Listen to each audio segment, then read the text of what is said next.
পরবর্তী যে খবরের দিকে চোখ রাখবো, বুধবার থেকেই শুরু হয়েছে 24তম cable TV 2023 cable TV show. Science সিটিতে শুরু হওয়া এই কেবল টিভির এই মেগা প্রদর্শনী চলবে আগামী 13 তারিখ পর্যন্ত। গত দুবছর কোভিডের কারণে এই মেলা অনুষ্ঠিত হয়নি।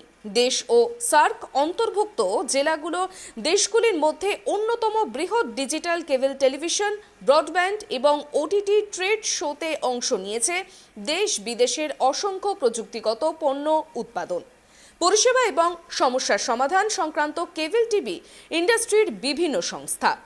সিটি কেবল, জিটিপিএল, মেঘবালার মতো দেশীয় সংস্থার পাশাপাশি বাংলাদেশ, নেপাল, ভুটান সহ আরও অন্যান্য দেশের সংস্থারাও অংশ নিয়েছে এবারের এই মেগা প্রদর্শনীতে।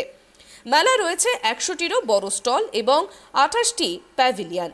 প্রথম দিন থেকেই জমজমাট এই প্রদর্শনী। কেবল টিভির গ্রাহকরা যাতে আরও উন্নত মানের পরিষেবা পান সেই উদ্দেশ্যেই এই কেবল টিভি শো বলে প্রদর্শনীর উদ্বোধনের পর জানালেন সিটিএমএ এক্সিবিশনের চেয়ারম্যান পবন জাজোডিয়া এবং vice president Rajendra Prasad Agarwal. OTT digital প্ল্যাটফর্মগুলোকে কেবল টিভির অন্তর্গত করার চেষ্টাও করা হচ্ছে বলে জানিয়েছেন সিটি কেবলের কর্ণধার সুরেশ সেঠিয়া। কেবল টিভি শো উদ্দেশ্য হচ্ছে যে কেবল টিভি ইন্ডাস্ট্রি নিয়ে যারাই আছে, এটা তো নাম আমাদের কেবল টিভি শো হয়ে গেছে, এখানে 24 বছর আগে শুরু করেছিলাম বলে, বাট আজকের দিনে এখানে ব্রডব্যান্ড, ওটিটি সবাই পার্টিসিপেট করে।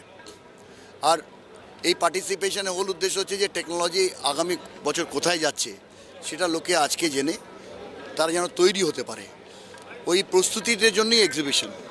আমাদের এখানে দেশ বিদেশ থেকে হার্ডওয়্যারের লোকেরা আসে, সফটওয়্যার লোকেরা আসে, যারা এখানে এক্সিবিশনে পার্টিসিপেট করে নেক্সট আপগ্রেডেশনের জন্য নিজেদের প্রোডাক্টগুলো ডিসপ্লে করে।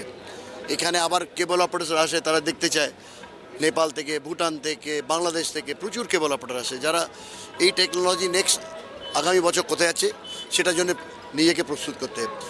তো হোল এক্সিবিশনের উদ্দেশ্য হচ্ছে যে মানে টেকনোলজিটাকে আর এক ধাপ নিয়ে যাওয়া। কন্টেন্ট দেখার সিস্টেমগুলোতে অ্যাড অন হতে থাকবে। টেকনোলজি, আমি বারে বারে বলি, থেমে থাকে না।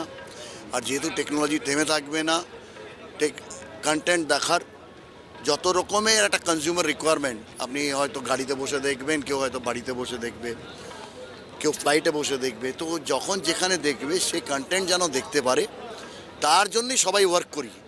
সে ওটিটি হতে পারে, কেবল হতে পারে, ডিটিএইচ হতে পারে, ব্রডব্যান্ড হতে পারে, বাট কন্টেন্টটাকে কনজিউমারের বাড়িতে কি করে পৌঁছে দেওয়া হবে বা সে যেভাবে দেখতে চায় সেভাবে তাকে পৌঁছে দেওয়া হবে, সেটাই হচ্ছে আমাদের কাজ, আর সেটাই এক্সিবিশনের উদ্দেশ্য। আন্ডারগ্রাউন্ড কিছু কিছু এরিয়াতে করা হয়েছে, আর আন্ডারগ্রাউন্ড হলে খুব ভালো হয়, কারণ আমাদের তারগুলো ওভারহেড থাকলে প্রচুর নষ্ট হয়।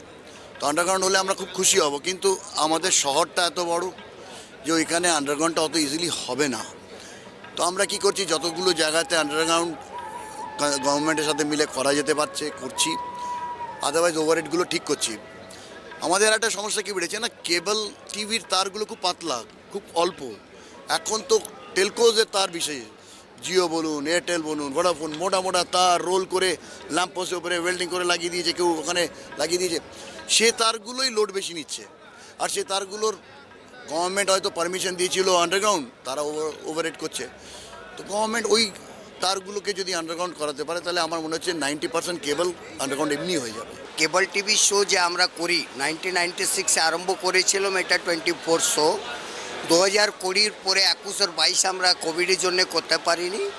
এই বছর যখনই মেলা অ্যানাউন্স হয়েছে অনেক ক্রেজ দেখা গেছে, লোকরা খুবই আগ্রহিত পার্টিসিপেট করার জন্য।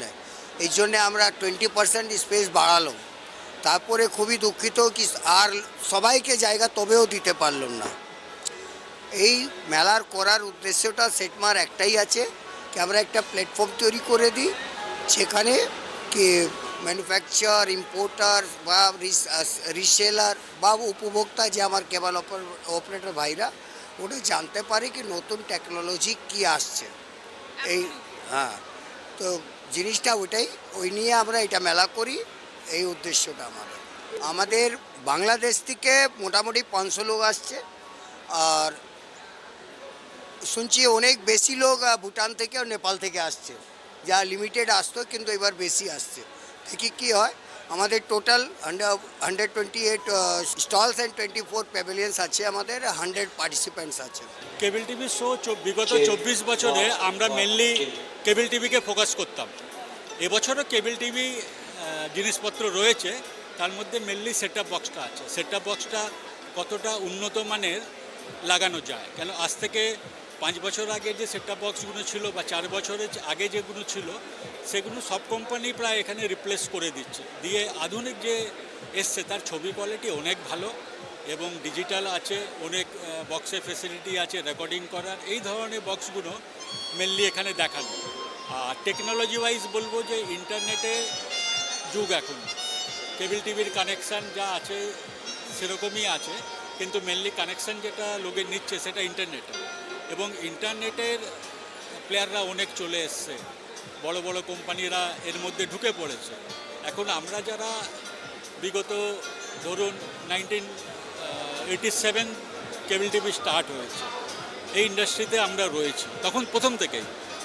তা ইন্টারনেটে কানেকশানও আমরা লোকের বাড়িতে দিই এবং আমাদের কানেকশান ভালোই আছে, খারাপ না। কিন্তু জিওর মতন বা এই ধরনের বড় কোম্পানি যারা আছে তারা এসে কাস্টমারকে যা অফার করছে টাকা পয়সার দিক থেকে, সেইখানে আমাদের একটু সমস্যা নিশ্চয়ই আছে।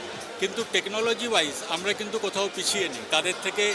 আর একটা অ্যাডভান্টেজ আমাদের হচ্ছে যে দেখুন, একটা বাইরের লোকের থেকে আপনি কানেকশান নিচ্ছেন, তার কোন লোক আসবে, কে আপনার বেডরুমে ঢুকবে, কে আপনার ফ্ল্যাটে ঢুকছে। কিন্তু যারা কেবল অপারেটর তারা কিন্তু 30 বছর ধরে কিন্তু আপনার বাড়িতে যাতায়াত করছে, আসছে, তাদের একটা আলাদা ফেথ এসে গেছে কাস্টমারের উপর। না, জায়গাটা ছোট হচ্ছে মানে কানেকশানস বাড়ছে না। মানে আগে যে আপনি প্রত্যেক বছরের ডাটা যদি দেখেন যে ওপরের দিকে কেবল টিভি যাচ্ছিল, কিন্তু এই যে চয়েসটা এসছে এবং নিউ জেনারেশনের মধ্যে কিন্তু কেবল টিভির দেখার আগ্রহটা কমে গেছে। তারা কিন্তু ওই ওটিটি প্ল্যাটফর্ম বা এইগুলোর ওপরে তারা সব কিছুই তো পেয়ে যাচ্ছে, সেখানে তারা কিন্তু চলে যাচ্ছে। এবার আমাদেরও যে চেষ্টাটা হচ্ছে যে আমাদের চ্যানেলের মধ্যে ওইগুলো আনা যায় কি না সেই নিয়ে আলোচনা চলছে এবং খুব সিরিয়াসভাবেই আমরা এটাকে দেখছি। না না, কেবল টিভি মোটামুটি লাস্ট 2-3 ইয়ার্স থেকে বাড়েনি চার্জগুলো, চার্জ যা ছিল তাই আছে। বরঞ্চ ইন ফিউচারে আমার মনে হয় না যে আগামী 2-4-6 মাস বা 1 বছরে এর কোনো রেটে চেঞ্জ আসবে, বাড়বে, আমার মনে হয় না। এখানে গ্রাহক তো নিশ্চয়ই উপকৃত হবে, তার কেবল অপারেটর যে তাকে সার্ভিসটা প্রোভাইড করছে তারা তো এখানে প্রত্যেকেই আসছেন, তারা টেকনোলজি সম্বন্ধে জানছেন, প্লাস কোন ইকুইপমেন্টসটা চেঞ্জ করলে তার কোয়ালিটি আরও বেটার হবে বা নেটের ক্ষেত্রে আমরা আরও ফাস্ট যেতে পারি, তারা তো উপকৃত হচ্ছে। এবং অপারেটররা যদি উপকৃত হয় তাহলে ন্যাচারালি আমরা যারা কেবল টিভি বা ইন্টারনেটে পরিষেবা পাই যাদের কাছ থেকে,